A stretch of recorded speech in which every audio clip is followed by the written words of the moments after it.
Hi, y'all.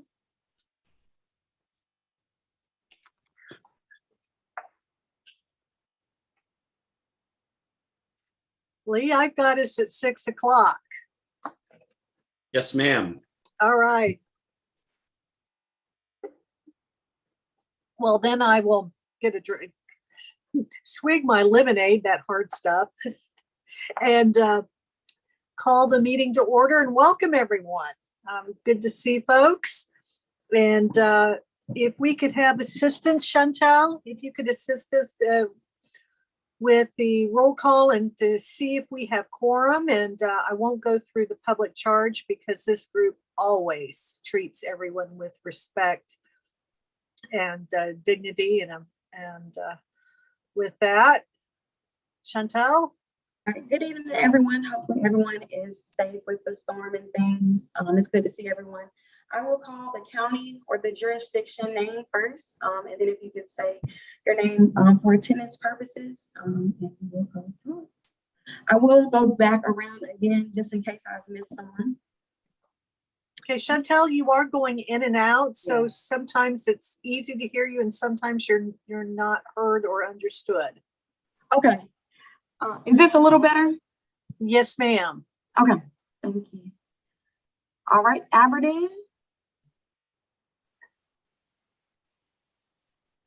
Anger. Mayor Bob Smith, present. Thank you. Apex. I'm sorry, Brett Gant, Apex is here. Archer Lodge.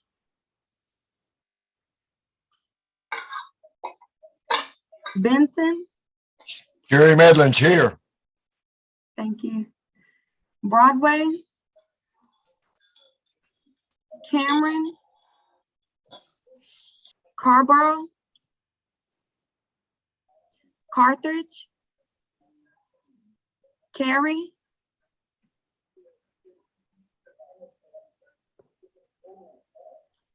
Chapel Hill. Chatham County.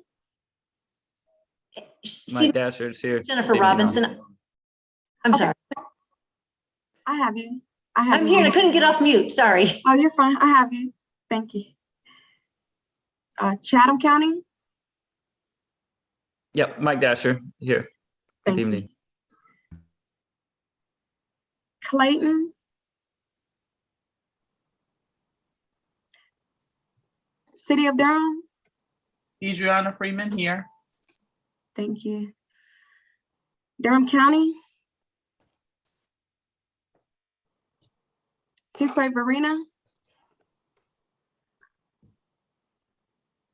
Garner. Yes, Ken Marshburn from Garner, present. Thank you. Goldston. Hillsborough. Kathleen Ferguson, Hillsborough, present. Thank you. Holly Springs.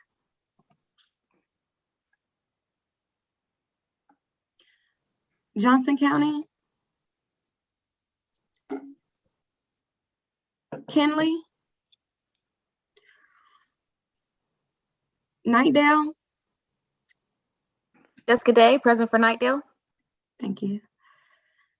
Lee County. Kirk Smith, Lee County. Thank you. Micro. Moore County.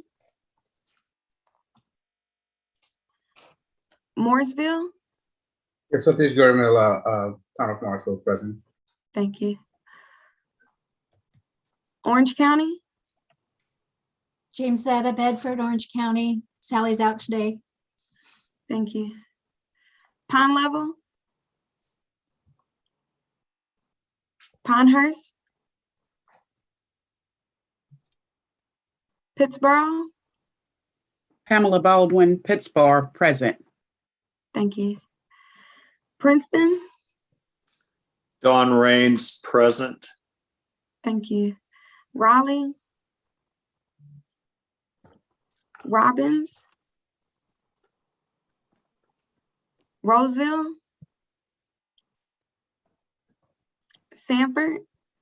Rebecca Salmon, present. Thank you. Selma, Siler City,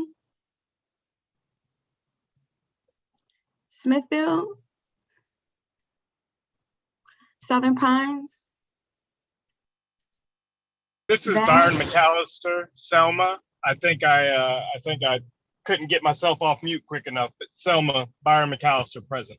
Oh, I have you, Mayor. Thank you.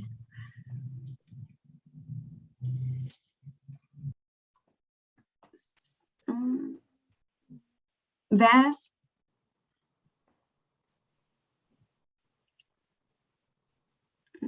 Wake County.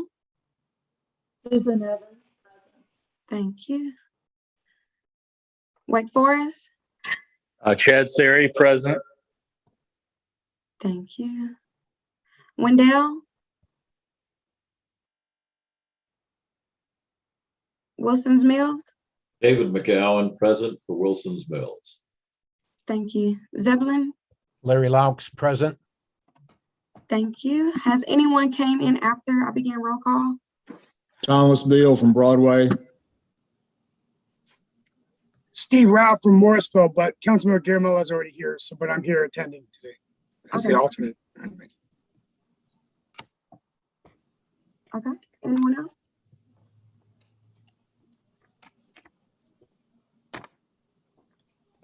All right. Okay, and we have a quorum. All right, thank you. Glad to see folks. And Mike, I apologies if I think this is your first meeting, and if so, welcome. And if I missed anyone else, so it's your first meeting, welcome. We're glad to have everyone here. And so with that, I assume that everyone has had a chance to review the agenda, and are there any changes?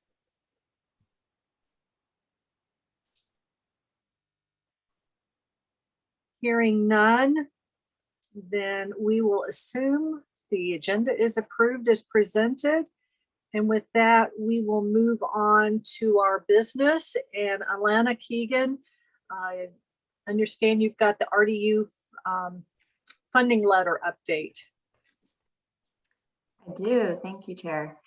So this is, I'm going to give a little bit of a background. So I know we have some new folks who have not previously heard about this effort, but this is more of a reminder than anything else. So for those of you who are on the board last May, Michael Landguth, who is the CEO and Executive Director for RDU Airport, came and presented to us to talk about some of the funding challenges that the airport is having in the midst of extensive growth mirroring our region. And we, following that, started talking with the Regional Transportation Alliance, RTP, and the airport about kind of the way that we could work with all of us as a region and basically advocate for the airport at the federal level. And they provided us with some really great information showing how much the airport has to give back to the federal government each year. It's kind of in a category that has made it, it's detrimental to the airport because of the size that it is, but the growth that it's experiencing. It gives back about 75% of the money that it raises and gets about 7 cents on the dollar that it produces for the FAA. And so what we have put together, this is in collaboration with RTA and RTP, is a letter writing campaign. And so what we're asking, some of your communities have already done it, and thank you so much for doing that. The ask is that you take this letter, you take it through the channel that your board would like to take it through. Some of you may want to adopt it as a council. You may be simply able to have your mayor sign or your chair sign. And then we've provided in a packet that you have received, but you will receive again as a reminder, specific instructions for who to send this letter to. It's specifically going to USDOT to ask them for specific funding for the runway for RDU. And so that's the big challenge that the airport's facing. They need to redo the runway and actually expand it. And it's a huge gap in capital expenditure funding. So we are kind of doing this in collaboration with the business community, obviously we're the local government side of things and the regional government side of things. And so there's a good number of your communities that have already submitted a letter, and we're aiming for 100%. So what I will say, and actually Jennifer, I know Jennifer Robinson is on. If you want to add anything, feel free, because Jennifer has been really instrumental in helping us coordinate this ever since we heard from RDU. So I don't know, Jennifer, if you want to add anything. The only thing I would add is that our business partners are going to be going out and talking to all the different businesses that they have in their network. But if you have businesses in your community, if you would be willing to forward the email on to them and ask them, for example, I have a friend who's a business owner and he relies heavily on the airport, but he's not on the radar of either of our business partners.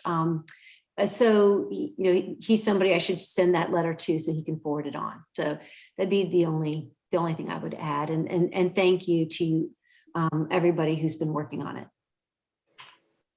Yeah, and I'll quickly just add, so the goal of this campaign, we're really working towards a specific deadline. So the airport is going through an environmental assessment right now for this specific project. And then in the summer, they will actually be requesting and submitting this project to the FAA. So our hope is that we will flood DOT with letters in support of this project. And then when they're going to submit the project, we'll actually provide a compilation of all the letters that have come from all of the business community partners and all of our local government partners. So I'll just to recap what is going to come next. So you will receive, again, in case you are not sure where it is, we have a packet that we've put together. It has a sample letter that you can take and adapt. It has a variety of talking points that you can put in based on what you feel matches your community need or community perspective. Things like statistics about our region's growth, information about the airport, why the airport might be uniquely important to your community. And then we have very specific instructions to make it as easy as possible for your clerk or whoever might help you with the actual outreach to email and mail. We're asking for both a copy of this letter to the federal government. So yes, Brett. Yeah, Elena, thanks. So since the RDU guy came and spoke to us, the Congress has passed the infrastructure bill, and I was wondering, is this money requested from that, or did that change anything with this effort? That's a great question. So the understanding that I have, and I think this is probably what the airport would say, so this is a huge project request that we're asking for. And so I think in terms of a lot of these grant funding, and there's already existing funding from the FAA that funds these types of projects. So I think Michael's perspective, and this is what he said, I don't want to speak on behalf of him, has simply been that this is something that the airport needs. It's raised the funds for this project, and it's on the FAA to, from the funds that they already have, pull together funding for this project. So I think there's other capital needs that the airport has that will probably try and use some of these other funding sources for, but my understanding is this is an extremely large project that might be too much to ask for from a grant program. Yeah, and if I can just jump in, because I heard Michael speak to RTA and a similar question came up. And Elena's right. There's some formula money that's going to airports through the infrastructure bill, which is not going to really address the runway. And then as far as we know right now, and we will certainly, as the infrastructure bill gets rolled out, I think be looking at that as an opportunity. But as for what we know right now, there doesn't appear to be a good competitive bucket for this project either. And so unfortunately, at least right now, it doesn't look like that bill is going to be much help for this specific project. Thanks, Lee and Elena. Chair Ferguson. Yes, is this something that it makes sense for the COG as a whole? Would the COG be interested so that we would add the weight of the COG to the weight of the individual municipalities? I don't know if you want to answer that, Lee. I mean, I think that's for the board to just decide, I would imagine. I certainly, I do not think it hurts if the board wanted to do, authorize the chair to write a letter or to do a resolution that we could prepare and have at your April meeting to go along with the letter. I think either would be great. So moved. Is there a Agreed. second? Second by Jennifer Rowley. Any further discussion? Madam Chair, Yes, if it's the pleasure of the board, just to avoid another roll call vote, if y'all are okay putting this on the consent agenda, then you can just pass it with your consent. Otherwise, you'll have to take a separate roll call. But again, it's the board's call. would you be willing to amend your motion to permit it to be part of the consent agenda? This is Deidreana Freeman in Durham, and I would accept the amendment to include it in the consent agenda. Fantastic. Jennifer, would you accept that as for your second? Yes. Thank you. So we can just move, or do we need a roll call for that, Lee? I think we understand the direction of the board. Okay. It'll be considered in the consent. Yes, ma'am. Thank you. All right, fantastic. Any other questions on this topic? I can't see, so I'm going to assume none. Oh, I didn't lower my own hand. Sorry about that. And then moving to the next topic with Sean Flaherty with the overview of the Joint Office of Energy and Transportation and the electric vehicle and infrastructure updates. So Sean, let's bring you in. Thank you, Chair Ferguson. We appreciate the opportunity to provide an overview of the newly formed Joint Office of Energy and Transportation this evening, specifically their administration of the National Electric Vehicle Infrastructure, or NEVI, formula program that's part of the bipartisan infrastructure law. So there's a lot of information in the slides to follow. Buckle up, I apologize, but believe it or not, we've pared down quite a bit from what we received from the Joint Office. So we have created a one-pager overview that's actually included in the comments section of today's agenda packet that you could use as reference moving forward. And as always, please do not hesitate to reach out to myself or our team here at Triangle J with any questions or comments after the presentation today or otherwise moving forward. So you can move to the next Sean, slide. will you be sharing these slides with the group? Absolutely. Yes, ma'am. Thank you. So to begin, we would like to remind everyone of the Triangle Clean Cities Coalition, housed here at Triangle J for over 20 years now. The coalition is an officially clean cities program through the U.S. Department of Energy and the National Renewable Energy Lab.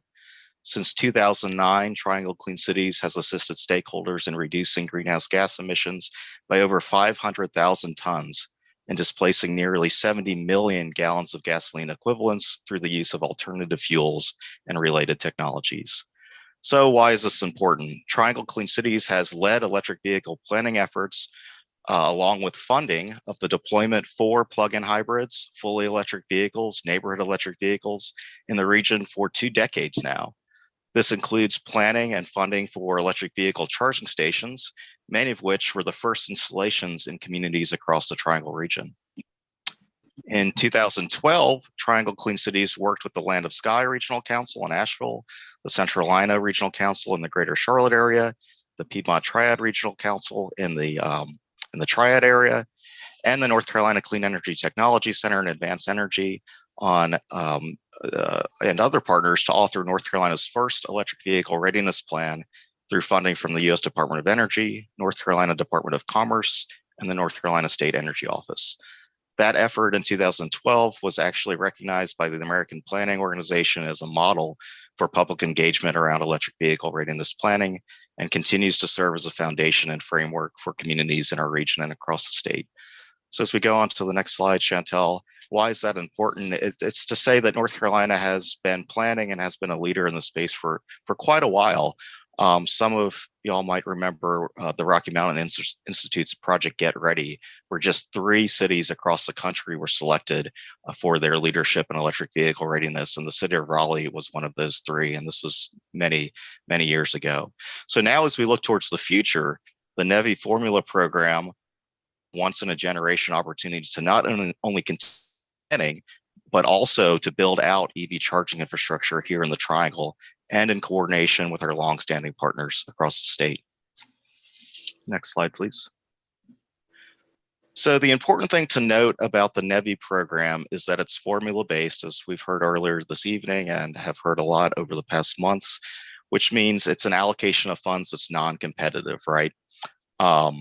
So what the NEVI formula program is focused on here is accessibility, affordability, reliability, and equity as key components of the effort.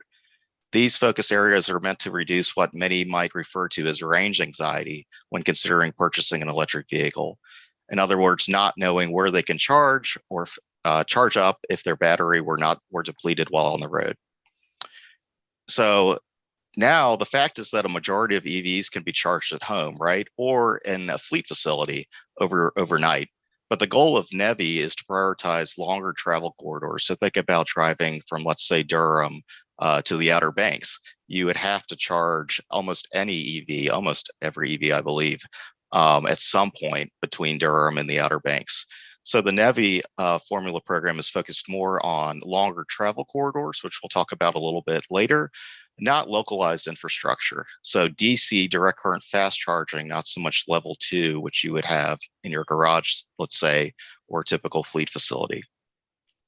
So that final bullet there references that in order to access the NEVI funds, each state must develop an EV infrastructure deployment plan. So here in North Carolina, this is being led by NCDOT's North Carolina Clean Energy Transportation Plan. The EV infrastructure plan will be just one component of the North Carolina Clean Energy Transportation Plan through NCDOT. This effort is beginning April 1st, and we'll have the electric vehicle component done by August 1st. And staff here at Triangle J and our partners across the state have been very active and will continue to be active as part of this planning process. So as I mentioned, this idea of range anxiety and being a real deterrent for full adoption of electric vehicles, which still to this day is a very small percentage of the total fueled vehicles across the country, is something that the NEVI formula program is working to overcome. I mentioned looking at longer range trips. So the alternative fuel designated highway systems is something that is part of where these charging stations will be installed every 500 miles, actually, within 5 miles of an actual interstate. So within the right of way, essentially. I mentioned accessibility and equity. That's where that third bullet hits on fully built out infrastructure being publicly accessible 24/7 at public locations. And now this last bullet's probably of great interest to a lot of local municipalities here in the Triangle, in that 10% of the formula is actually set aside for those non-designated alternative fuel designated interstate corridors. So this means that 10% of these funds that we receive each year over the next 5 years could go to a historic downtown, as an easy example, or anywhere outside of those designated corridors.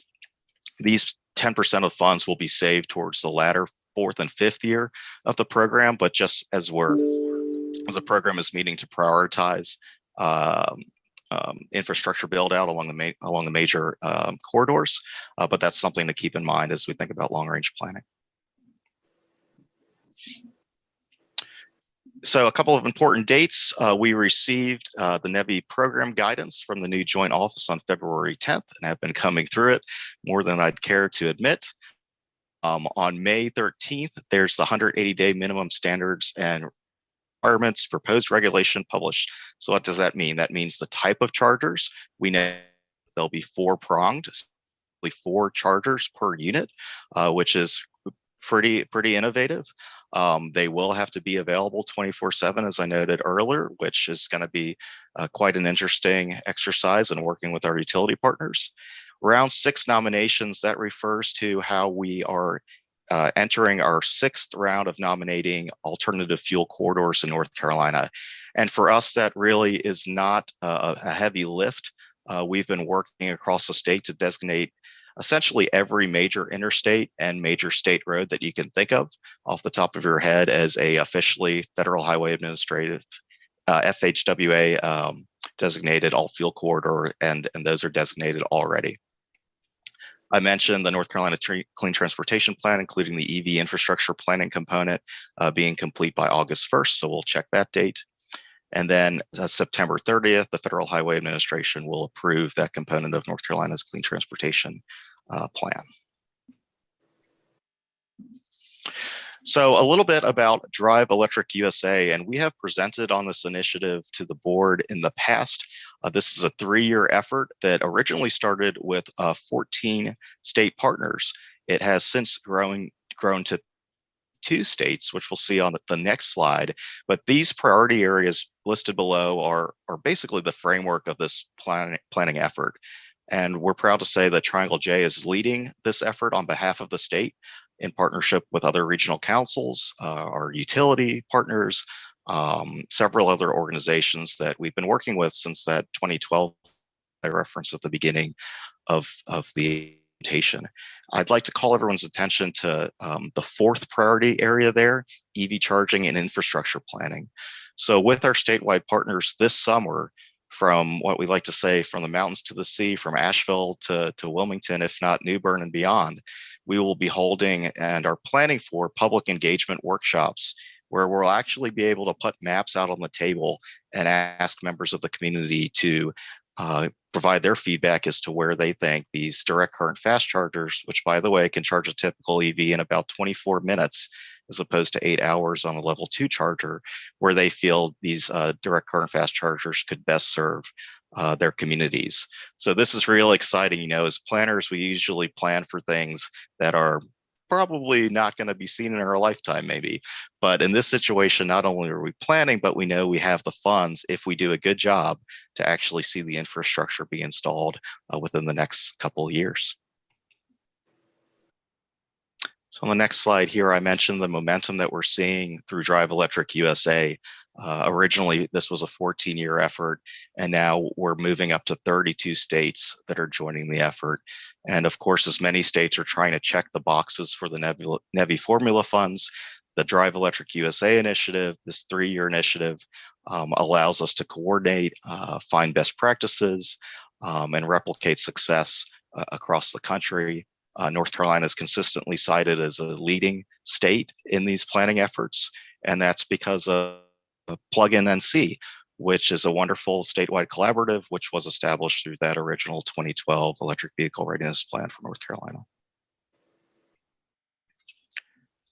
Getting down to the nitty-gritty details here, I'm not going to read all these to you in the interest of time, but did want to make them available on the slides for reference later. But essentially, you know, this 5-year form offer an award to each state each year, considering that we meet all those requirements that I've discussed thus far. So in fiscal year 22, our current fiscal year, North Carolina will receive over $109 million. Or excuse me, I should say North Carolina will receive over $109 million over the 5-year program. That would be nice if that was just in this first year, I apologize. So in year 1, North Carolina will receive $16 million in funding, which is still a very healthy, and again, once in a generation, as they say, amount of funding for this type of electrification effort in our state. Next slide. A little more nitty-gritty details here. I'm not going to read this to you, but this is just for your reference. When we share the slides, you can see how North Carolina is doing as far as our appropriations compared to other states in the link below. And I mentioned earlier, in order for the funds to be utilized, DC fast chargers must be located alongside designated alternative fuel corridors. Next slide. And lucky for us, we have been a part of the Southeast Alternative Corridor Initiative several years now. And as I mentioned previously, have designated almost every interstate, all of them. I'd have to double check to be sure, but I believe every major interstate in North Carolina and most major state highways as well. And now very quickly, I'm not going to read these slides, but again, just so that you have them as you'd like to refer to them, as this is a newly established federal department. Through the Joint Office of Energy and Transportation, we as a COG and all of us here in our communities across the region, municipal level and county level, can have access to technical assistance, data sharing, which we'll be prioritizing and coordinating with that Drive Electric USA grant on the EV front, regionalized studies, pilots in the right-of-way, which I think will be very important here in the next 2 years, and any other issues. Of course, streamline utility accommodations, work with Duke Energy and our co-ops and others are going to be pretty challenging things that we're going to have to tackle over the next 5 years. Get to skip this slide as well. Oh, I do want to mention real quick, there's a lot of buzz around school bus electrification right now, which is near and dear to my heart. Advanced Energy on NC State Centennial Campus actually piloted the first national electric school bus pilot program in the country. And we're seeing some other states maybe taking the lead over North Carolina right now in electrifying school bus fleets, but certainly better for air quality, better for health, and better for budget purposes as well. Some information here if you would like to contact the joint office directly. Of course, we'd love to coordinate with you to make asks or any inquiries on behalf of our regional effort and in concert with our statewide partners. This presentation that you're seeing here this evening is being presented to other regional councils boards as well in an effort to ensure that we have consistent, timely information as it's passed down from the joint office. A little bit more about the designated alternative fuel corridor program here. Again, this is kind of a big checkbox for us already, but wanted you to have this information for anyone that wants to nerd out like myself and our colleagues on exactly what kind of technical information we need as we look at what this infrastructure is actually going to look like as we plan and then actually see it come to fruition. This is excellent information and an, I believe, initiative that's part of the NEVI formula funding program. The Environmental Justice or Justice 40 initiative is a part of the NEVI formula program that focuses on equity. So as part of the Justice 40 goal from the administration, the federal administration is requiring that 40% of overall benefits meet Justice 40 or meet environmental justice designated or underserved, whatever the right way to say it is, communities within our region. And there are some excellent tools I can share in the meeting notes or have them included in the meeting notes. What is in demo mode right now, a really cool mapping tool where even for our region and across the country, you can zoom in with a GIS interactive map to see what jurisdictions or what census blocks actually will check the box for meeting this Justice 40 goal when we think about applying electric vehicle charging infrastructure, which personally I feel is very important, because when we think about EVs, where does your mind go? That neighbor that might be doing pretty well with his or her Tesla. And that's not the reality for a lot of our region and a lot of our communities. So it's something that we have to think about when we're planning for this type of transportation accessibility and connectivity. And at a high level, talking about the Justice 40 initiative to maximize the availability of funds for these types of communities. FOA stands for Funding Opportunity Announcements. That's the way that the Department of Energy makes funds available. So to address barriers that some of these more perhaps rural or underserved communities may even be aware of these opportunities or have the resources to access them, is something that the Joint Office is keenly aware of, something that we're aware of as well. And as a, again, designated Clean Cities Coalition are being provided the tools to ensure that we meet those needs. And again, here you see the map of all the federally designated Clean Cities Coalitions across the country, including those here in North Carolina. We here at the Triangle typically find ourselves as a statewide lead, which we're very proud of, and try to help those gaps that you see as far as what's officially a designated jurisdiction of our coalition or otherwise. We work very frequently with the Triad and work with the Wilmington area as well.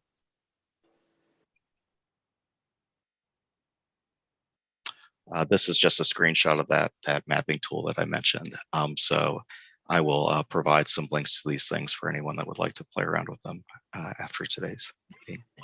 So thank you. I know that was a lot. I'm sorry for, as I typically do, nerd out on this topic, but please do not hesitate to reach out to myself or Ryan Eldridge, who is our co-coordinator. This is a historic time in this space as we really look to revolutionize what transportation looks like here in the Triangle area, North Carolina and beyond. So appreciate your support and coordination as we begin this effort over the next couple of years. Thank you, Madam Chair. Thank you. Any questions, comments for Sean? I can't see your hand raised. So Sean, if you do see, please feel free to call on folks. I do see a comment in the chat. I just see initials about lithium being a major rare earth mineral, which is very true. China, Russia, and Chile, especially, controlling a major majority of that rare earth metal. And it is a problem. We're seeing the halt of production, at companies, at EV producers right now. And, just me personally speaking, not being an economist, would see that barrier increasing, especially as most OEMs, most major auto manufacturers have committed to going fully electric as they continue to produce vehicles in their long-range business plans. That is an excellent point.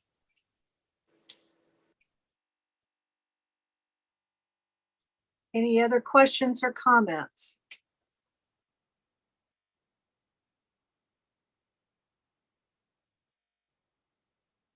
If there are none, Sean, thank you for sharing. I look forward to getting this. There's several folks definitely want to share this. I know our Orange County Climate Council will be interested, and as well as several of our elected boards. So thank you. All right, with that, I'll just ask you to move on to your next topic, which is your transportation choices. Yes, ma'am. Thank you. So our Triangle Transportation Choices program is entering its 15th year, serving the region in our work to reduce the growth in vehicle miles traveled. We come to the board each year to request the approval of a signed resolution that we must submit as part of our application each fiscal year to NCDOT's Integrated Mobility Division for their share of funding for this initiative. So there's not much to say besides the fact that we work with service providers to encourage alternative modes. So anything besides driving alone, which of course increases congestion, also increases the impact of air pollutants. We work with Go Triangle. We work with 14 other service providers, including the major universities, community colleges, and municipalities, and other nonprofits across the region to coordinate strategies to encourage alternative modes to reduce the growth in vehicle miles traveled. Our annual impact report each year is posted online, so you can find that under the Triangle Transportation Choices focus area within the Triangle or Transportation focus area. In fiscal year 21, even despite the impacts of COVID and a majority of folks working from home, the program was still able to reduce over 4.2 vehicle miles trips. This equated to over 2.2 gallons of gasoline saved and 44 million pounds of CO2. And so to put that into perspective, that's about 3,600 homes in the Triangle area not using energy for an entire year. So the ask for fiscal year 23, and I actually do believe that's a typo in the comment section, Chantel, under the recommendation, it says fiscal year 22. It should be fiscal year 23. I apologize for that. Our ask for fiscal year 23 of NCDOT will be $134,536 for Triangle J's continued administration of this now going on 15-year effort, and requesting $584,136 from the state to fund those 14 plus service providers that I briefly mentioned a moment ago. This will also include a newly piloted focused on diversity, equity, inclusion, where I want to give kudos to Suchi Gupta on our team, developed a very innovative, what we call special RFP for smaller nonprofits focused on diversity, equity, and inclusion that might not have the staff capacity, or knowledge, and or ability to apply for what can sometimes be, a bit of a lockbox government grant here in this program. And so we simplified the application process for these specific applicants in this pilot project and received 7 applications that we are reviewing right now. So very proud of that effort as we continue to integrate equity into this initiative and others across Triangle J. I'll add that this program also coordinates funding from our 2 MPOs, Durham Chapel Hill Carrboro MPO and Capital Area MPO, as they allocate some of their congestion mitigation air quality funds to support the program. Yes, Madam Chair, I see you have your hand up. Yes, and certainly I'm glad to have the conversation offline, but the data head, and since I work in my day job with statisticians day in and day out, how do you calculate the savings and just what is that methodology from when we are calculating the vehicles saved, the miles saved, all of that? And great question. Yes, we will put everyone to sleep for sure if we go down that road. Yes. The methodology is available on the program's website on tjcog.org, and we're actually working to update it right now to account for other what we call societal benefits based on the Federal Highway Administration's Transportation Demand Management Return on Investment Calculator. So there's an acronym for you, FHWA TDM ROI. So what are societal benefits? So when we say, our core metric is the reduction in growth of vehicle miles traveled. So that doesn't sound fun at all, right? And that doesn't really tell you what we're doing. But when you say things like reducing congestion, improving air quality, that gets closer. But when you talk about improving public health, when you talk about reduced wear and tear on our roadways, things like that, when you talk about accessibility to jobs, accessibility to educational institutions, that's where we're trying to go in updating our methodology. Now, to better answer your question, or more directly answer your question, the vehicle miles traveled reductions that we estimate assume the typical federally recognized average 15-mile trip for a work commute. And so for every trip, we assume a 15-mile reduction in vehicle miles traveled. Now, we've actually, over the past couple of years, refined that further to drill into certain areas, which we called hotspots. We're now transitioning that as well to what we're calling transportation choice hubs. So essentially target areas within the Triangle region where we know what commute patterns look like. So they could be longer than that 15-mile national average, right? They could be very shorter than that 15-mile national average. So we're taking that into account and getting very granular, looking at the latest census data. But the numbers that we report each year are incredibly conservative, because we'd rather underreport than run the risk of over-reporting the impacts of this work. Because at the end of the day, this is a behavioral change program, so it is very qualitative. So we love our surveys. We do 2 commuter surveys each year, one geared towards the universities and academic institutions, and other towards major employers. And that's really the backbone of the information that we use for our annual impact report each year. But we'd be more than happy to sit down with you and talk further. Thanks. So I was curious if there was census data and American Community Survey data on actual, or within the region, the commutes and even within the region, geographic locale. But again, it would put everyone to sleep. So I will end there, and thank you. Thank you. Are there other folks with questions? Again, Sean, you may see before I do, so because I can't see the full panel. Sean, you did a great job. Thank you for the presentation and the quality of work. Thank you, sir. Yes, thank you. Well, with that, Sean, thank you very much. glad to see that, and anything that takes congestion down is always a good thing. And with that, we'll move on. I know that Lee, I don't think Lindsay's here, but we'll move on to the criteria for using design build contracting for Sarah Lynn construction project. Yes, ma'am. Thank you, Madam Chair. Good evening, members of the board. I think this may be the first time as director I'm talking to the board about a construction RFP for the COG, which is a rarity for us, but we're excited to be able to discuss this. Let me give you a little bit of background, and then I'm happy to answer any questions that you may have. This is a great example where one of our local government members was presented with a project that a community really desperately needs, but the local government realized we've got a lot on our plate right now. We really don't have the capacity to be able to delve into this. COG, can you help us with this? And I'm very pleased and very appreciative that Lindsay and her team in our community economic development focus area jumped right on it. This is a community that has a single culvert and bridge in Chatham County to access their neighborhood.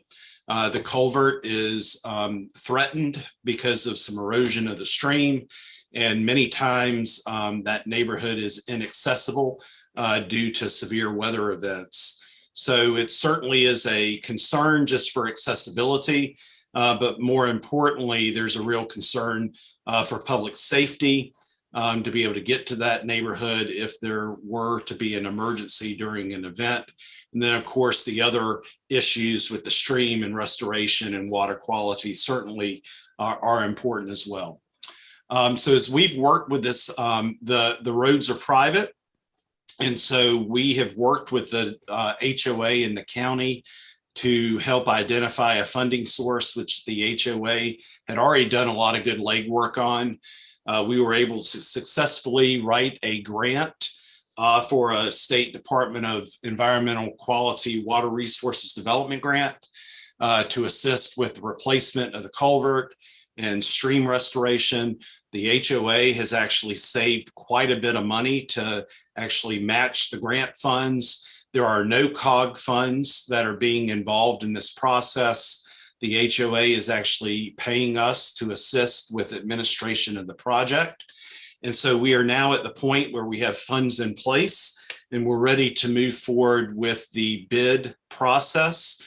As we've looked at the environment, I think all of you know that bidding right now is a little tough. The market is tight. We have decided that the best way to pursue this is through a design build arrangement, which is authorized in state statute. This will allow for the process to move a little bit more quickly and will allow us hopefully to get ahead of some other projects that may drive the price up. Although we still think we're going to have some challenges.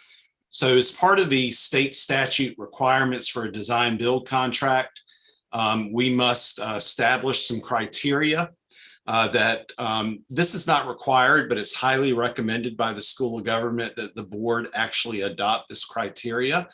So in your agenda, right after the agenda comments, you'll see the 6 criteria that have to be addressed by the organization.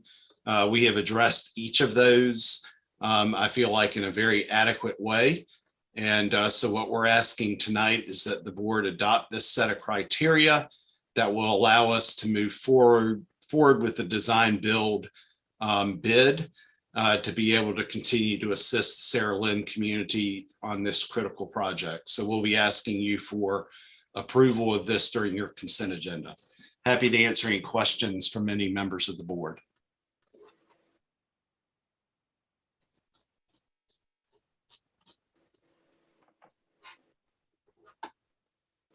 Any questions for Lee?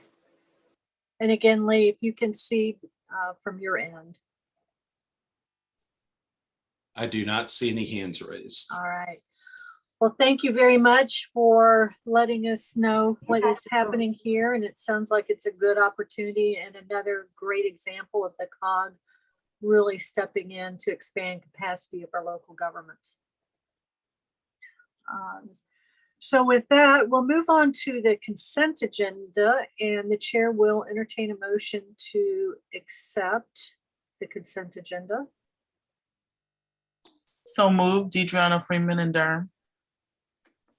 And I was just gonna second that emotion, Kathleen, Chair Ferguson, on this being a great way forward. Yay. Thank you. Do we have a second? Second, Pamela Pittsburgh, Pamela Baldwin. Thank you, Pamela.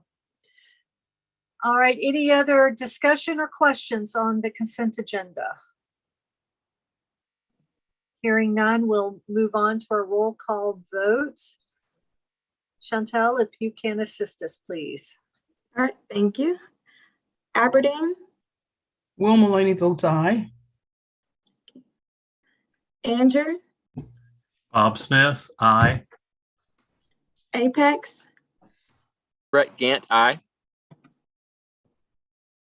Archer Lodge,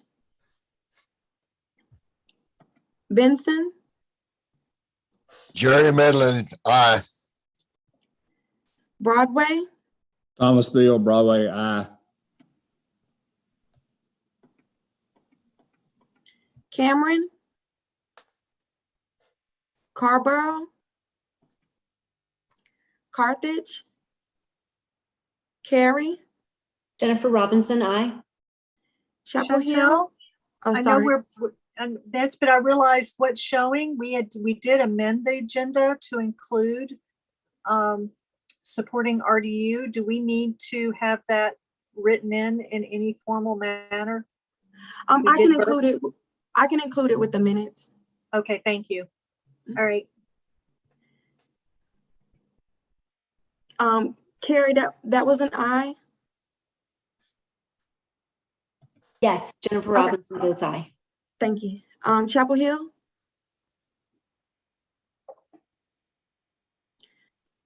Chatham, Mike Dasher, aye. Clayton,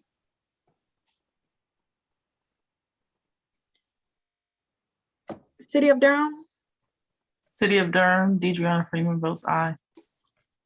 Durham County, Heidi Carter votes aye for Durham County.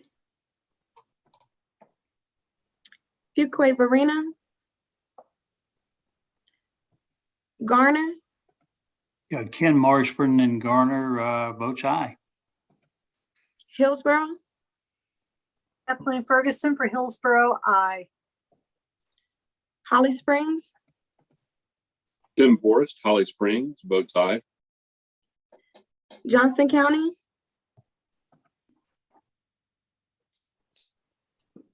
Kenley, Nightdale, Jessica Day, Nightdale, aye. Lee County, Kirk Smith, affirmative.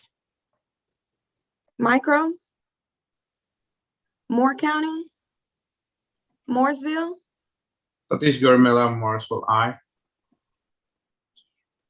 Orange County, James Zeta Bedford, aye.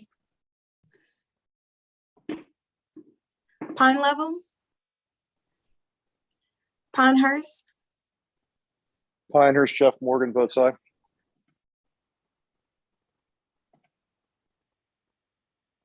Pittsburgh, Pamela Baldwin, Town of Pittsburgh, aye.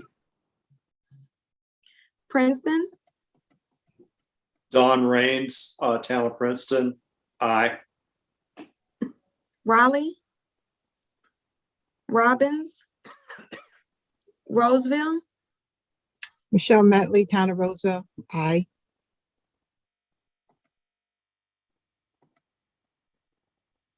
Sanford, Becca Selman, Sanford, aye.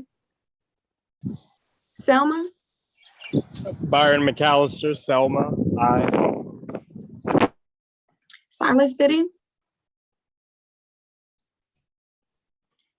Smithfield, Southern Pines, Vass, Wake County, Susan Evans. Wake Forest, Wendell? Wilson's Mills? David McGowan, Wilson's Mills votes aye. Zebulon? Larry Laux, Zebulon, aye.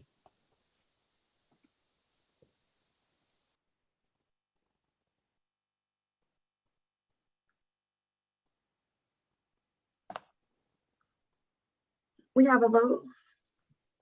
Thank you. It sounds like it passes strongly. Thank you very much, and excited that we're moving forward on these things. With that, Mr. Executive Director, do you have a report for us? I do have a report, and I've got a few items, so if you'll bear with me, some really exciting things to announce and to discuss with you this evening. So first thing is I had the pleasure of being in Washington, D.C. last week and actually got to go into the Senate office building for the first time in a few years. And I will say it is very different to be on the Hill than it was a few years ago, but had the pleasure of meeting with Senator Tillis and Burr's staff. We got to also meet with the governor's representative in DC. I had to leave to catch a flight, but Lindsey Whitson and Elena Keegan, as well as Leslie Mazingo, accompanied us on that visit, and they were able to meet with Congressman Ross's office as well. And we had some very good conversations about the region and about our needs and how we could support our delegation. There were a couple things that we talked about that they really, our delegation really appreciated. And I just wanted to highlight as opportunities if you wanted more information. One is our grant writing effort that we're doing in partnership with a number of local governments. And the second is a new opportunity that we're rolling out right now around the reporting requirements with the American Rescue Plan. And all of the offices were very appreciative of our efforts to help the local governments. And Elena, if you don't mind, because I didn't come up with these ideas. These are Elena's ideas. So I wanted to give her a moment to highlight the grant assistance and then our Clearpoint strategy for ARP, if you could, Elena. Happy to. So our grant assistance program, many of your communities, I believe we've got 11 or 12 at the moment.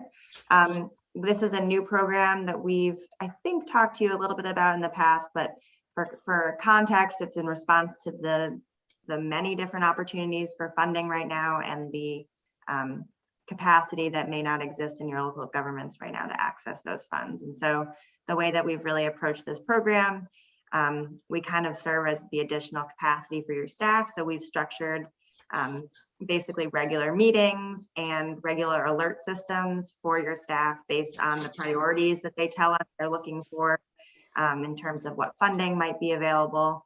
And then we also help them with project development. So for a lot of times, we've experienced this with many different funding sources. Communities will come to us with projects that maybe need another year before they're going to get submitted to the funding pot. And so the way that we're hoping this program can mitigate that is helping us work long-term with each community that's a part of the program to have them be ready for the next funding cycle. So they may not be ready in a month for the FY22, but we can help them have the most competitive application for FY23. And so we're really trying to approach it in a more comprehensive way. Obviously, there's a lot of opportunity right now with the infrastructure bill and ARP, but outside of those funding sources, there's a lot of standing opportunities that just require a lot of time from staff to make sure that they can access them. So we're hoping to make this a more long-standing service. And so that's the grant assistance program. Clearpoint is an effort that we're using our ARP funds we receive from the General Assembly to to pay for. So I will not take all the credit. Jenny Halsey, I think she's on the call, also helped with this initiative. So I have no desire to take credit for her great work. But Clearpoint is a software that is normally used for strategic planning. It's a reporting mechanism. It's meant to make it easier both internally and then to report, and then externally to show your community how you're achieving your metrics. And so they have dashboard functionality and a variety of things like that.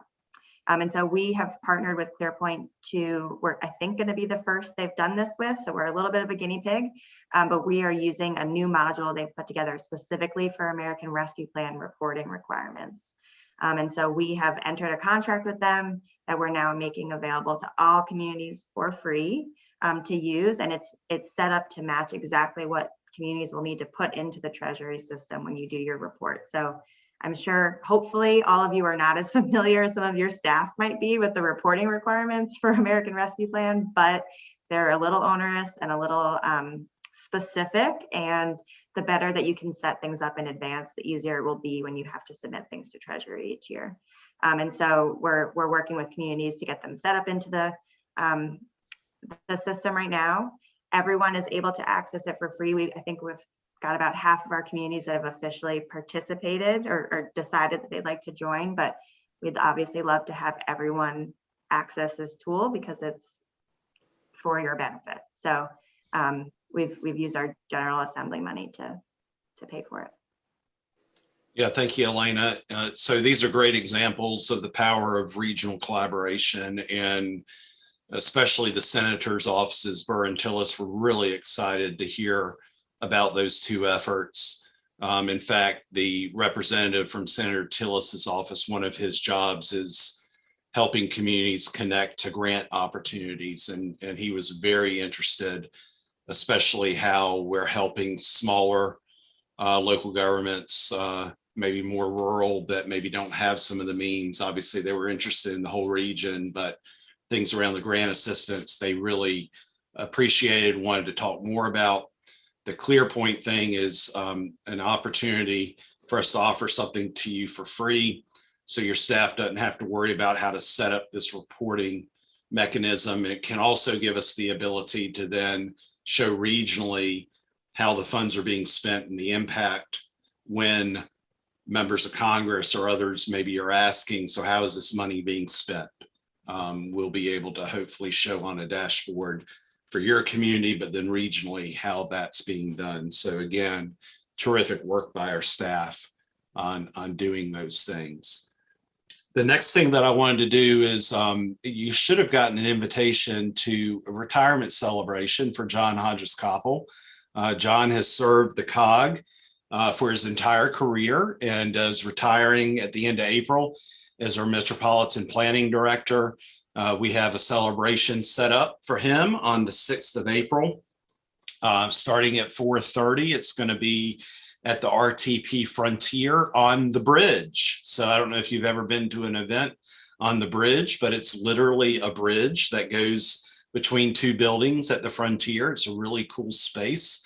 And we'll get to celebrate John's many contributions to the region, to the COG, to your local government. So we hope to see you there 4:30 till 6 or 6:30, I believe.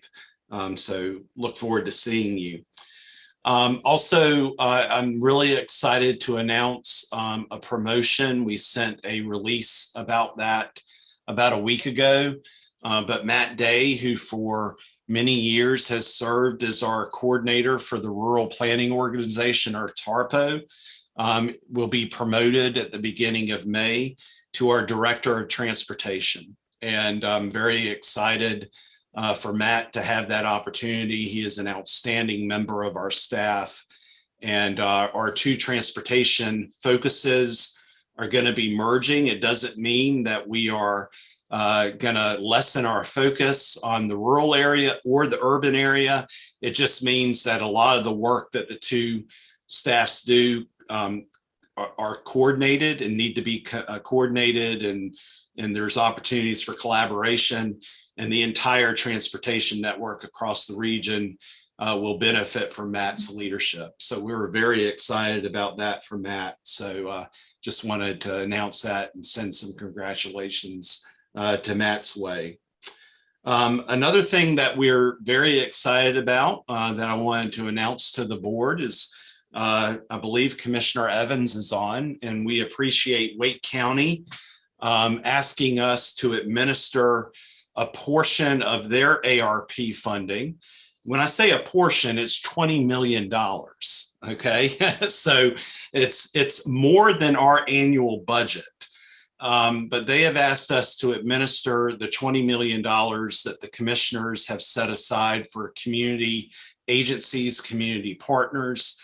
There's 70 agencies that the board approved for a total of $20 million. We are going to be working with those agencies to get that money out the door, doing all the required paperwork, doing the monitoring. We are actually bringing on additional staff to do that. This is a huge deal for us to have the opportunity to administer our entire budget for a separate program. Basically, there's not many times when your budget doubles over a day, and that's basically what just happened. So Commissioner Evans, we appreciate the confidence. We're looking forward to working with you, and I didn't know if you wanted to say anything further about your efforts. Well, thank you. And Lee, we appreciate you folks being willing to take this on. And just for folks, you know, being a large county, we received a hefty amount of ARPA funding, and we've used a great deal of it for our public health initiatives, you know, improving salaries for certain folks, bonuses, EMS folks, people that have gotten burned out over the last 2 years. And we've given some to the school district and all these things, but we made the decision to set aside $20 million for community organizations. These are the various nonprofits in the area that are partners, everything from housing, supporting children and families. And we started with a process where we put a survey out to the community to rank priority about how we would spend this money. I think that's important to notice. We weighed in with housing affordability and homeless at the top, and family support second, on and on and on. And we received 200 applications. Sorry, is it just me or Susan popping in and out? I'm having a hard Susan, time if you could stay close to your mic, because you are coming in and out as you move. Oh, darn. Okay. Thank so you. We put out RFP to Yes, we can't hear you. How about now? I'm so sorry. We still can't hear you. Commissioner Evans was talking about, I think they received over 200 applications. Wow. And so staff and the board worked hard to get it down to 70 to award the 20 million. So wow. Yeah, it's a major undertaking, and we'll have a lot more to say about it in the future. But Commissioner Evans, we appreciate again the confidence in allowing us to do this. But that's not all. So we are also going to be administering, we know as of right now, administering funds for Goldston and for Broadway. Not quite $20 million, but still very significant for those communities. And we're very happy to be able to help Goldston and Broadway with the administration of their funding. And so we're also having some conversations right now with a couple other communities about that as well. So just a couple other quick things. We were notified today of the award of not one, but 2 U.S. Economic Development Administration grants to a few different efforts that we're doing. One is around food systems. So we're very happy about that. This is a partnership with the Cartar Cog just north of us, and the Upper Coastal Plain Cog, which is just east of us in Wilson. Develop a plan to help support those regions' food farms and local food systems, to expand into some urban markets with a focus on increasing market opportunities from minority-owned farms and food businesses by studying food purchasing policies that ensure that small and mid-sized family farmers, food entrepreneurs of color, and processors have access to large institutional markets. So Upper Coastal Plain was the lead applicant for this, but we were a partner and helped them with the application and getting folks in our area to get on board. So we're excited about that. The other award that we found out today is the Haw River Trail Town Initiative, which is a partnership with Alamance in Chatham County and the Piedmont Triad Regional Council. So the investment in that project will be to invigorate the trail towns positioned along the Haw River in both of those counties and beyond. This will allow us to hire a staff person that will be housed at Triangle J to provide the support to businesses and potential businesses along that potential trail. So we're very excited about those two announcements that came through today. And finally, the last thing is we're having conversations with two potential new local government members. Taylortown, which is in Moore County. I believe Ms. Keegan is going to be visiting them very soon to talk about membership in the COG. And then Firefox, which used to, not Firefox. I always say that. I wrote it down, Firefox. Help me, Elena. Foxfire. Foxfire. Good gracious. All right, that's my embarrassment for the day. Pretty close. Foxfire. Firefox is the internet browser. Foxfire, I won't say that when we talk to them, I promise. But Foxfire has been a member and expressed interest again in joining the COG. So we're excited about that. And that means that if they come on board, there are not going to be many local governments left to get to 100% membership, which is just would be wonderful. So, Madam Chair, that's what I have to share. We've got a great staff, and I hope you can see that they're doing just really cool work, awesome work, supporting the region in a lot of different ways, small, large, rural, urban, across a bunch of different areas, and I couldn't be more proud of them. So thank you, Madam Chair. Thank you. And I have to second the amazing work that staff, they do day in and day out. And Lee, we continue to be grateful for your leadership and your support and mentorship of our staff. It is a well-oiled machine that continues to exceed every expectation and imagination that certainly we as a board and individually we would ever have. So thank you. For the chair report, there's a couple things. One, I will be speaking at City Vision at the Women in Municipal Government on the COGS. So I will be able to share the gospel of COG to a new audience as part of the leagues, and more of opportunities to share, because what I've learned, at least in some of the other arenas, there's still a lot of communities and a lot of electeds and a lot of staff too, we're still unaware of what we as COGS offer. So I'm excited that be able to share that. And Lee, I will still need to follow up with you on slides and such. The forum is coming up that Mayor Raines and I will be attending. And Lee, I don't remember if you're in town and will be able to or not. So forgive me if I'm having a mind blip. No, it's okay. I plan to be there. Look forward to it. Yay.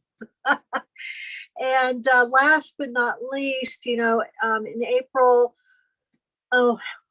if we were thinking of having a hybrid meeting for those who want to meet in person, having that available, those who wish to still remain virtual. still have that as an option. And I just want to, and Lee, do we need to have a vote, or can we get a consensus on that? No, ma'am, I believe that's your call as chair. You have that authority to make that call. Fantastic. So, April, I'm advocating for a hybrid and give people choice, but we do need to know ahead of time who is attending, because we do normally feed. It's great food, and I have to thank staff for that because it is really good. But we need to know who will be there for proper portions and head count. And I do not have it. Oh, I see a question from Susan. Yes, I just wanted to ask, since I've been involved with TJCOG, we've been totally virtual for the last 2 years. When we go in person, where will we gather? That is a great question. Lee, we normally have been meeting in our COG conference room. Is there a change that I don't know about? No, ma'am, that is the plan, unless we get a ton of interest and feel like the large meeting room maybe is too small. So Commissioner Evans, if the plan will be to meet at our offices, 4307 Emperor Boulevard. Our offices are actually just down from Go Triangle and the Sheraton Imperial in that same complex. If we start getting numbers that are too high, we may need to look for an alternate location, but we'll plan on the COG offices. And Chantel will be sending a survey to board members to see about your preference. And it is, we understand that sometimes plans change, but it is important with food to make sure we have enough and make sure we don't have too much, that we do have a good count of who's going to be there. But we'll give you address, location, all of that well ahead of the meeting. Any other questions for folks? All right, then. Well, then we'll just move around the region. And so our tonight's topic is, with spring approaching, what are some events that are taking place in your community? In terms of events, new or reopened recreation, entertainment, public gatherings, and as COVID-19 restrictions are changing. And so for Hillsborough, our handmade parade is coming back to life. Yay. It normally is every other year, and we missed it the last go around. So this is going to be the first time in 4 years. And our last Fridays are back open across town, and slowly but surely we're seeing a lot of activity on our restaurants in the streets, and it's good to see people out and about. Heavy usage of Riverwalk, of Gold Park, Kates Creek Park, Fairview Park continues to be strong. So that's what's happening in Hillsborough. And with that, Mr. Dasher, I'm just going to call people because now I actually can see folks. So Mr. Dasher. Sure. Great to be here. Great to hear about all the wonderful things happening in our region. And I am just excited that not only is spring here, but it almost seems like it's, I don't even want to say it, but it's going to be kind of a normal spring. Fingers crossed anyways. And I'm going to give a shout out to Clydefest, which is one of our just uniquely Chatham events in the town of Bynum. Well, the old mill town of Bynum, technically not a town, but right there on the Haw River. And it is just a super fun event sponsored by our Chatham Arts Council. And if you want to come on out, it is April 30th, I believe. And yeah, fingers crossed for good weather. It's always a good time. Thank you. Okay, Michelle, what's happening in Roseville? Okay, I'm gonna unmute myself. Oh, I am unmuted. We have a lot, Roseville is still struggling with our infrastructure, struggling with all the developers. who are looking to come to Roseville to build. Just trying to stay true to our comp plans and what's going on with transportation. We're still working on trying to define for Roseville what affordable housing would look like in Roseville and what workforce housing would look like in Roseville. Something that we do not have. And just trying to find ways to get there. There's just so much going on in Roseville. I think housing and construction right now are our biggest concerns at this moment. But we're working through it. All right, thank you. Mr. Smith, Kirk Smith, what's happening in Lee County? Oh, my word, I wasn't prepared. I thought we were going in order. But, I was waiting for Rebecca to respond, and because I put a plug in for a recent win, so I'll leave it at that. They're purchasing 14 plus acres adjacent to Sandley Park, and that will allow us to have a direct access to our bike trails, which are very popular, and we'll expand some parking there. In addition, we're doing our public inputs for our new library. I'm not able to meet the meeting today. I had to work, but today's our last public input. But we do have an online survey that they can go to as well, going by the old library and posting a sticky note on the message board. And then we just visited I went through the renovations at our historic courthouse. And I just a plug for the Triangle J because they assisted us in acquiring that grant to replace the roof on that historic building. So that's not all of it, but we have a lot going. That's for sure. Fantastic. Thank you. Mayor Raines, what's happening in your neck of the woods? With Junie could probably inform you, we had our retreat about 2 weeks ago.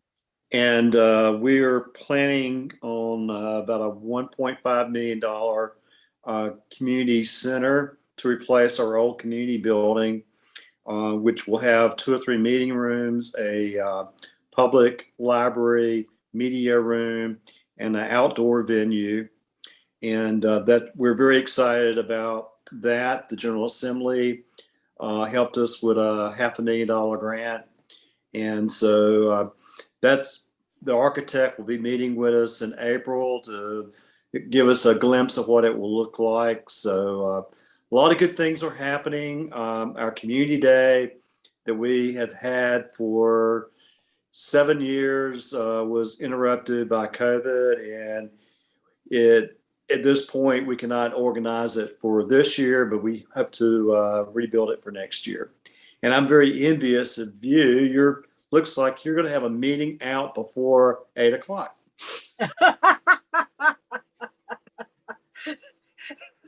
Mark that down. All right, Mayor Pro Tem Pamela, what's happening in Pittsburgh? Okay, thank you very much. One thing which is happening in Pittsburgh, First Sunday has resumed, which a lot of vendors will be downtown Pittsburgh, and that is every first Sunday of the month. It usually starts around 11 a.m., and they have several vendors. So that's really a very nice event. You can come out and enjoy some food, enjoy looking around, make some purchases, but it is a very, very nice event. Also, I have to say that the Northwood Chargers girls basketball team are the state champions this year. And so I have to say congratulations to them. Congratulations to the coach. The girls played a great game. And so that's a wonderful event. Now, the other event is something which Chatham County is doing, which is the Chatham County Parks and Recreation. They're having what they call the Extreme Spring Fling. So it's on April 9th, and of course it's an annual event, and it's like a Easter egg hunt for the little children.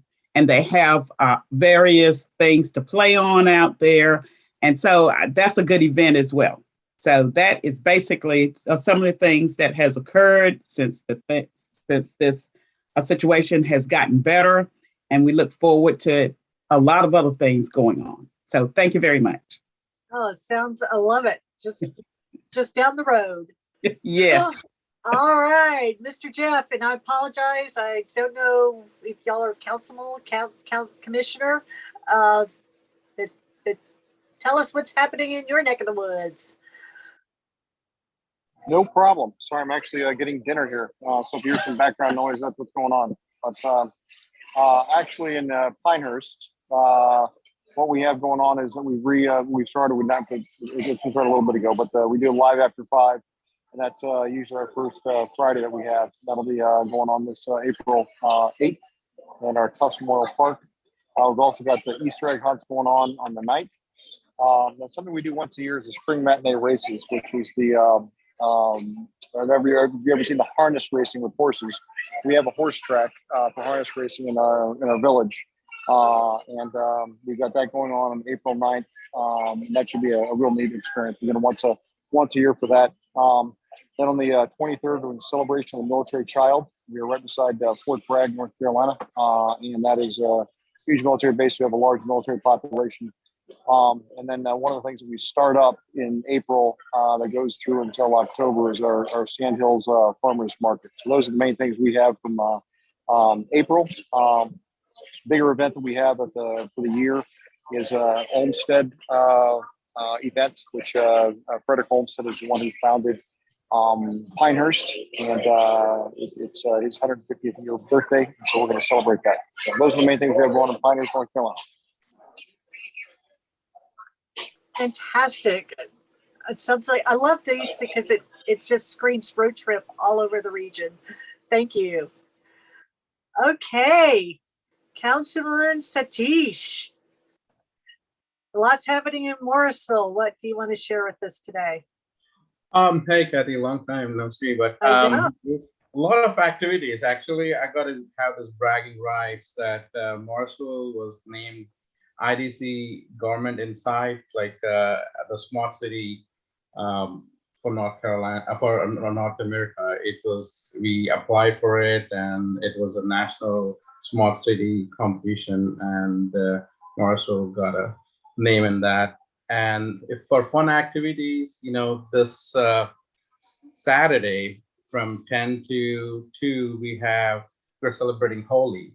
That's the first time town of Morrisville is celebrating Holi. It's a colorful festival. It's free at Cedar Fork Elementary. People can come and enjoy it. And as for from the town point of view, town is really busy.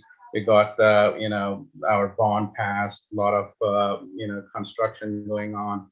The downtown project is coming really well, and the new corridor that we opened, we have that $1 billion investment for biolife science. So a lot of activity and very excited. Fantastic. Thank you. All righty, Mr. Forrest, tell me what's happening in Holly Springs. Hey, good evening. Holly Springs is, like many Wake towns, faced with infrastructure and other needs. I will say that we just approved the Holly Springs Road, 4-lane Holly Springs Road from Highway 55 all the way to the new 540 when it crosses into just above Sunset. So that'll be a great addition to the town. It'll take about 3 years to build. The pre-construction meeting is happening this Friday. So that'll be a significant change to a Southern Wake corridor for Holly Springs. In addition, it seems like summer's in full swing with Bass Lake Day coming up and Holly Fest. And of course, we've got our first ever Holly Springs International Food Festival on Friday, May 6th. If you know of anybody that is interested, please have them contact the town. We can use some more. And as always, we just recently celebrated the groundbreaking for Yield 3.0, which will be a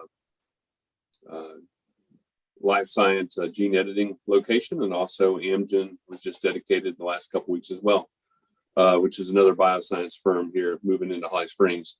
So a lot going on, as you can imagine. It's getting crowded, and infrastructure, parks and rec will be our main focuses over the next decade. you know, by the time we travel around the region with all the food and activities, will need to be rolled around. Sounds good. Can't wait. Okay, Mr. Larry, tell us what's happening with you in your area.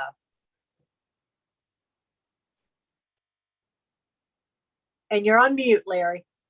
There we go. Well, things in Zebulon are quite the beehive. We're growing 3 to 7 people per day. We have 3,000 houses approved, waiting to be built. I have a new bagpipe manufacturer moving to town, which is only 1 in 3 in America. And we have bagpipe music at the Old Raleigh Distillery every Wednesday night. And if you want to make a trip to Eastern Wake County, we're having Springfest May 14th. And I'll also put in a plug for Wendell, because they're also having a downtown festival that same day. So you can come out and hit 2 parties at once. If you're a baseball lover, Mudcats opening night is Friday, April the 8th. So come on out. We have a branding project underway, a new fire EMS station.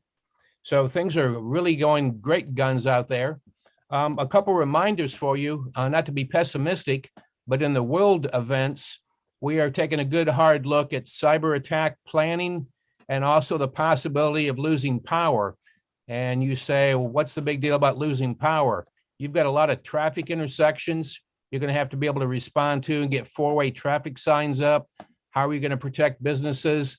I hope it doesn't happen, but I'd rather sit around with a cup of coffee and plan for it and have a plan. So if it happens, we know what we're going to do. So just a reminder. And also on cyber attacks, make sure you're doing data backups. It's amazing the number of towns that don't have a data backup plan in place. So come visit us in Zebulon. Thank you. And actually, Lee, that leads us to something that I don't know if that's an area where we can help our member, because I know we've talked about cyber among the COGS before, but it's really important. All righty. So I'm looking at my screen and I'm just going by people. So Jennifer, what's happening in Cary? Hey, everybody. We have a lot of activities going on in Cary, but one thing that's kind of interesting, I think, is that we just started a food waste collection site for our citizens. And this spring, we'll be doing a series of compost giveaway workshops where we're going to teach people how to recycle their food waste into organic compost through backyard composting. And then anybody who attends that is going to be able to get a tour of our Good Hope Farm, which if you haven't been there, you might want to stop by and see it. It is a farm that's dedicated towards, it's a park that's dedicated towards farming and our history of agriculture. And but anyway, anybody who attends gets a tour, but they also get to receive 3 bags of compost and 2 home guidebooks for how to compost at home. So that's going to be one of the new initiatives that we're kicking off this spring. Very cool. Thank you. All right, Councilman McAllister, what's happening in Selma? Hey, well, it's actually Mayor McAllister now. Oh, I am so sorry. My bad. Okay. No, I it's didn't all mean right. to demote you. That is all right. That's not a demotion. Council's my boss, so it's quite all right. We're getting back to our Selma Saturdays, which are our vendor events. Every Saturday, we got one coming up, I think May 9th. Starting back with that. We're also getting back to Rocking on Rayford, which will be our live music concert series through the summer. It is happening on our main street, Rayford Street, here in Selma. And we also have the Joco Latino Fest coming here as well on May 15th. So we're trying to get everybody back out to some sense of normalcy and get everybody partying in Selma. All right. We know where to keep in mind for that. Absolutely. Mr. Marshburn, what's happening in Garner?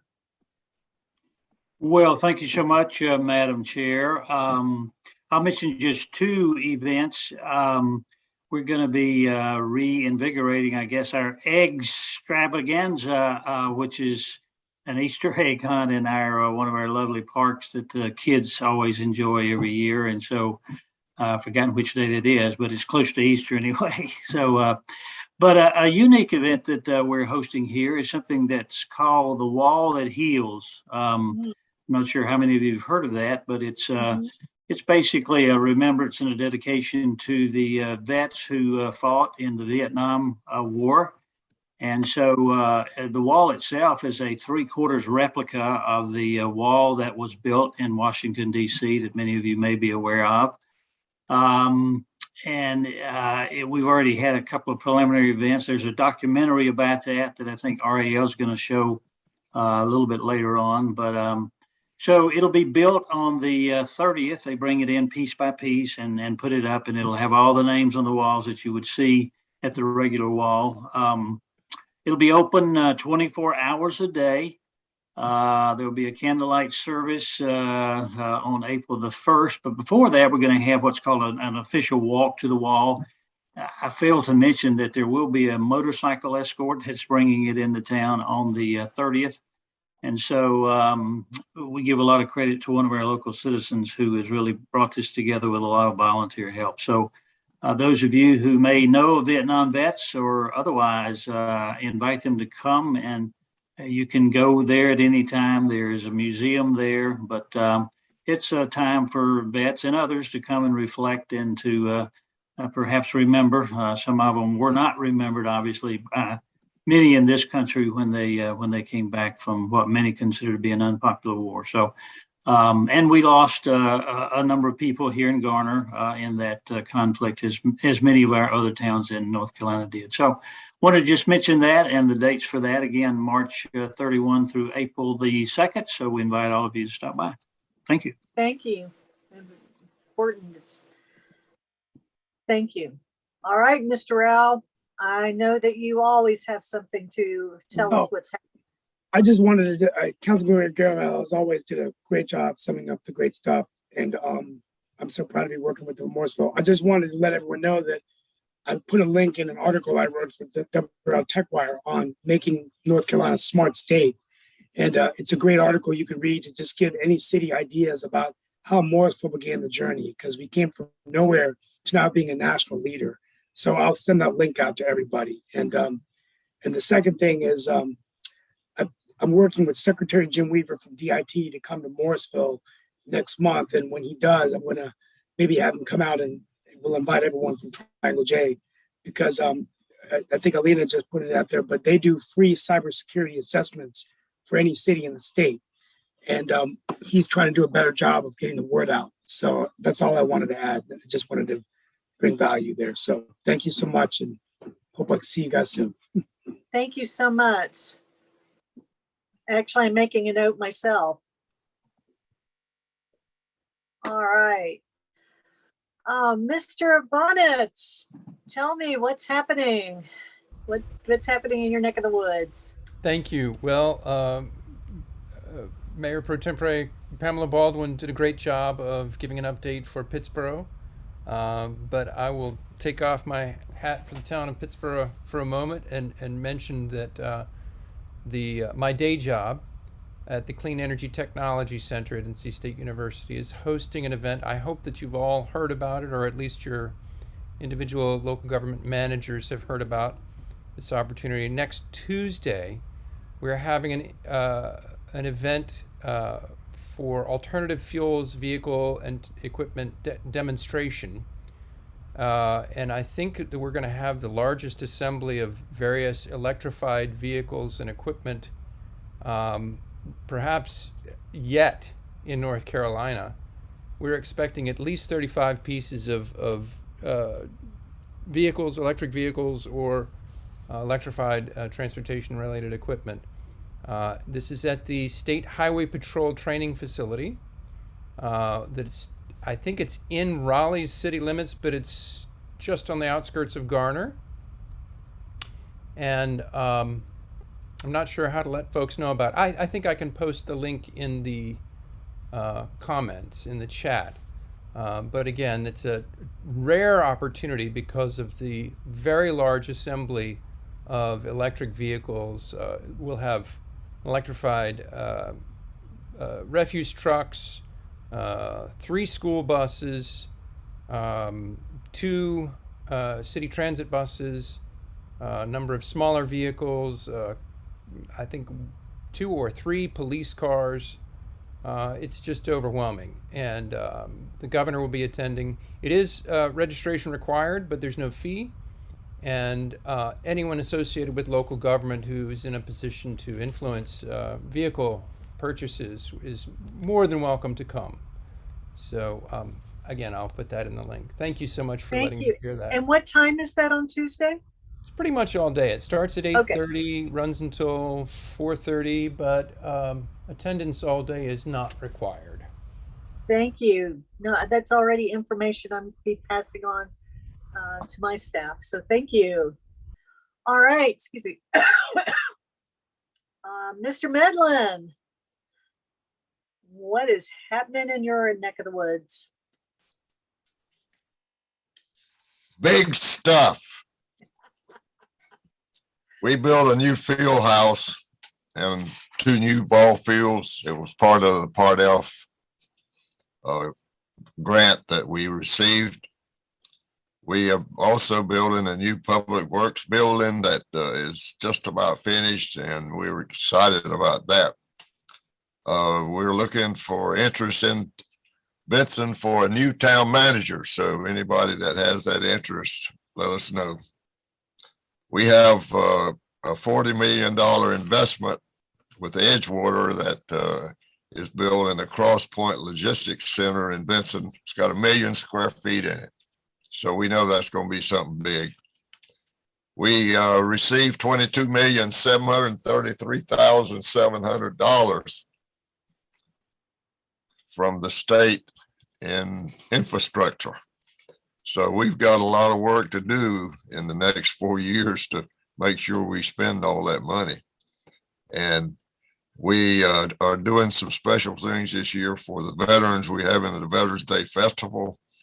That's going to be big. And we're also in the process of building a Veterans Memorial. And I believe my partner from Princeton might have missed a thing. I don't think you're going to make 8 o'clock. Thank you much. Well, we'll still aim for it. Okay. Susan, is there anything else you'd like to share about what's happening in Raleigh?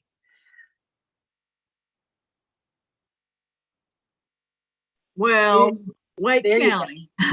Okay. Can you hear me better at this point? Oh my goodness, we absolutely can. I moved my computer around. Sorry about the issues earlier. Well, you've already heard from a number of our thriving municipalities about things that are going on in their towns. We have 12 municipalities, and I can just say that just like the gentleman from Chatham County, we are cautiously optimistic that this is going to be a normal spring, summer. And if all the calendar invitations I've received in the last couple of weeks are any indication, every organization is planning an event at the moment, and we're happy about that. We have experienced in Wake County unprecedented attendance at our parks, greenways, and nature preserves throughout the pandemic, and I'm sure that will continue through this glorious weather. But I would encourage anyone who's close by to check out some of our many county parks and nature preserves if you're in the area. And that's all.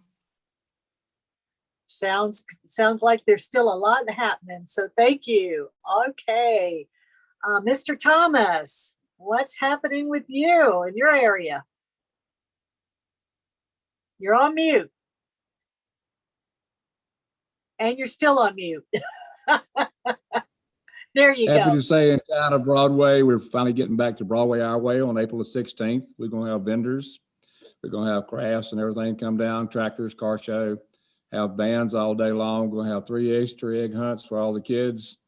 And then we'll have a band that night starting at 7 to 10, be the Band of Oz. They'll be here. And we're hoping everybody will come out and support us. That's all that's going on in the town of Broadway right now. Sounds like it is a happening place. I love every place that we're hearing from. It just shows how much is going on in the region. Okay, Deidreana, what's happening in Durham? was trying to put in the chat because I got on the road. Oh, sorry. Get going, but I do want to note that this weekend there is this Sunday there's the Food and Beer Festival at the DPACT, and I think it's a 30 for 30 triangle wide restaurants and breweries all coming together. And then also noting for the beginning of next month in April, the Full Frame Documentary Festival will be going on, and definitely come out, see about 100 different movies. But that's about all right now. I know we're moving steadily along and trying to keep these numbers down. We've removed the mask mandate, and I think it's going okay. All right, thank you. Yeah, Full Frame is definitely cool. Mr. Brett Gant, what's happening in Apex? So Apex is great. Our longest running festival is called Peak Fest. And in 2020, it was canceled. In 2021, it had to move from the spring to the fall, and that kind of messed it up a little bit. So it's for May 7th this year, and we're hoping it's a popular festival like it normally is.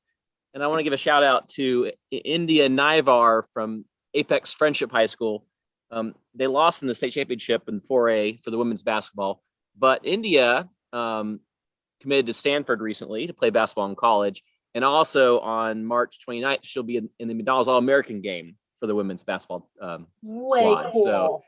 So, and she also won the NC Player of the Year for women's basketball. So really talented young woman, and we're excited for her in her future endeavors, and very, very proud of all the athletes, but especially the ones who are committing to these great universities. Fantastic. Thank you. All right, Mr. Spellman, what's happening?